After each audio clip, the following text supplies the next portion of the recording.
This is Allison Normore. I'm reading from my book, Return to Pangaea. Leaving home.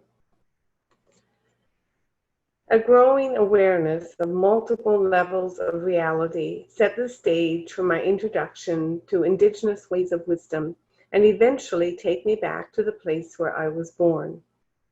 In the big picture, I suspect this story is lifetimes in the making. I left Newfoundland in my early 30s for graduate studies in Ontario.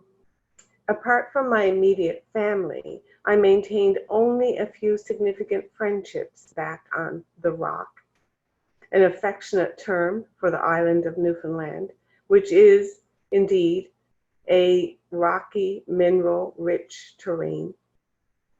There is no specific place that feels like home. My family moved often because of my father's job as a social worker. By age 16, when I graduated from high school, my family had lived in 13 houses and in 6 different communities. I had lots of memories and connections, but no deep ties to any of those places. My dreams, however, told another story. In the dream time, I returned to homes where I lived, and apparently where parts of me lingered still. Gathering these pieces will take a while.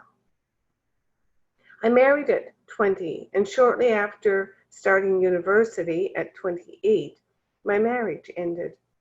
And this opened up new, broader horizons, including the possibility of leaving the island for graduate school. In the midst of endless choices, a direction became clear. Events and people conspired to guide my next steps. A friend introduced me to a former graduate of the University of Guelph. Phone calls and visits were arranged. The place and program felt right. And before long, my acceptance letter arrived.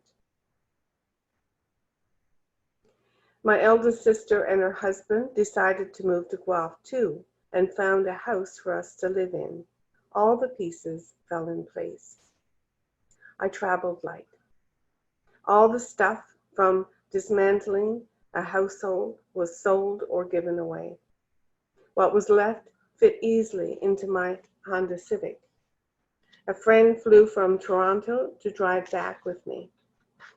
On the way across the island, we make a spontaneous stop at my old high school in Grand Falls. There was only one other car in the parking lot that balmy August afternoon. As I posed for a picture on the entrance steps, a man comes through the front door who I recognize as the brother of a childhood friend. He says his younger brother is now living in Ontario, although the name of the town means nothing to me at that moment. This meeting is an unlikely coincidence, especially since my childhood friend has been a consistent character in my dreams for many years.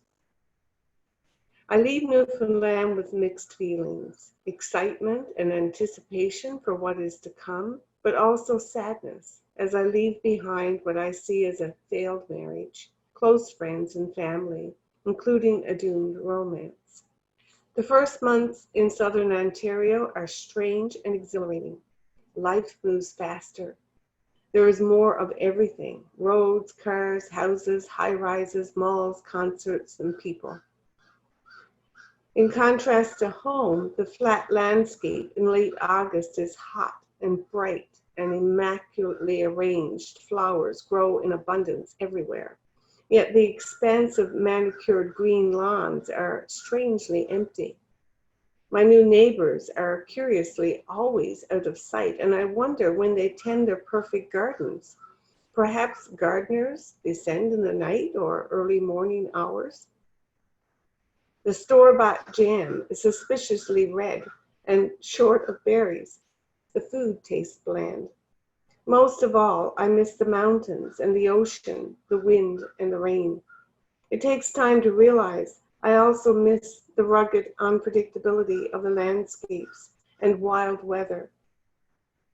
and the raw pretentiousness and dry, self-depreciating humor of Newfoundlanders. My body adjusts to the food, although never grows accustomed to the hot, humid days bereft of a cooling draft of wind. I surrender gratefully to air conditioning. I become accustomed to a new social etiquette. I notice that people take a step back from me. At first, I wonder if I smell different, but discover I'm standing too close for comfort. Physical contact is another social no-no here. Mainlanders, a term used to refer to anyone not from Newfoundland, are clearly not okay with the gentle, playful slap or nudge, usually accompanied with a laugh or a wry joke, which is a normal part of social interaction back home. It takes an inordinately long time for people to warm up enough to talk to me about their personal lives outside of work. My stories of what happened at home on the weekend are likely to be met with awkward silences and quick changes of topic.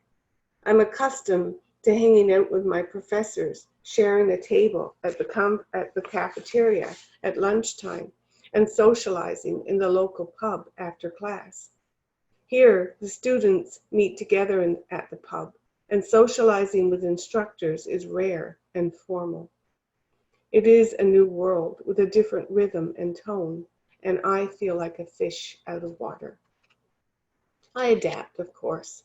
I make friends among the graduate students, learn how to keep step with my new companions, and not to take things too seriously. My people, as I begin to think of them, are a culture apart, a distinct breed. Soon other siblings and cousins move into our rented older two-story house close to downtown. It is comforting and challenging to live with grown siblings who I have to get to know again. Yet I understand why immigrants stick together. It eases the transition. The sound of a telltale dialect, song, or news story about Newfoundland causes me to well up with emotion. Homesick, I note, pleasantly surprised to feel a new kinship with others who long for home. When a white seal stuffed toy arrives in the mail, I cry because seals had never occupied any special place in my heart before, but now they are a sweet reminder of what I've left behind.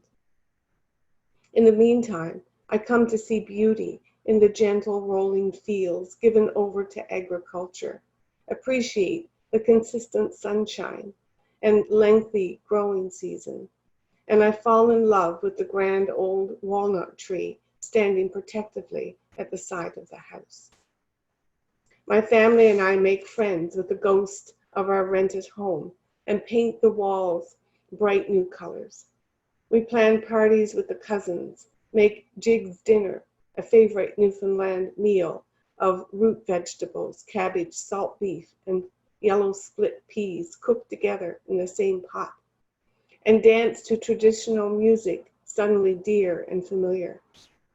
I discover and make frequent nostalgic trips to the Newfie store to buy salted cod and brews, the makings of another traditional Newfoundland dish. Brews is a hard, dry bread, once a staple for fishermen on long voyages at sea.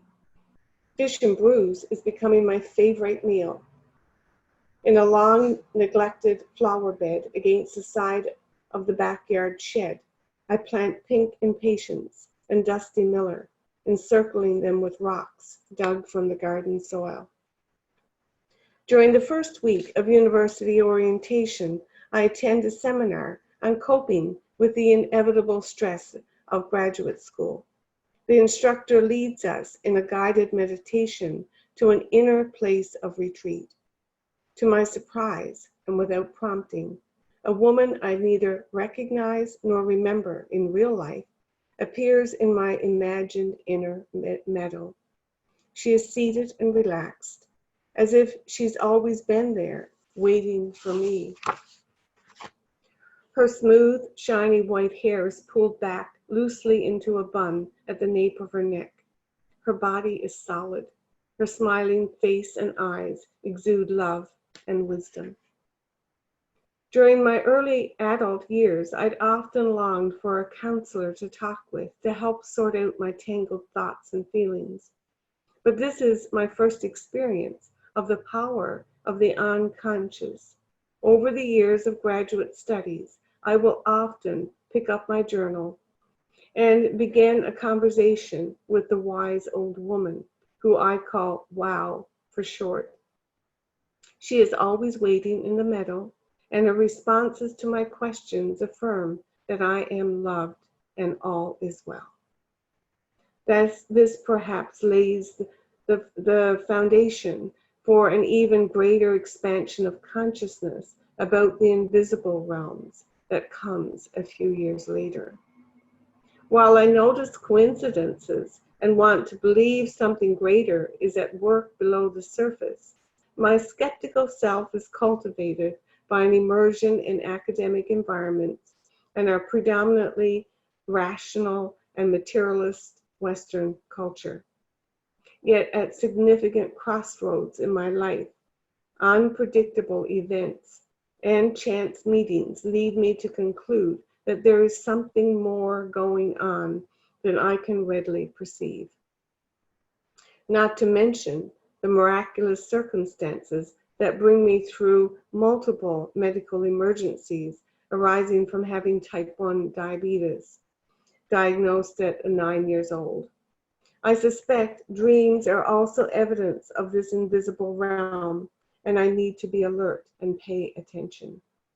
I'm on the breadcrumb trail, friends will hear me say.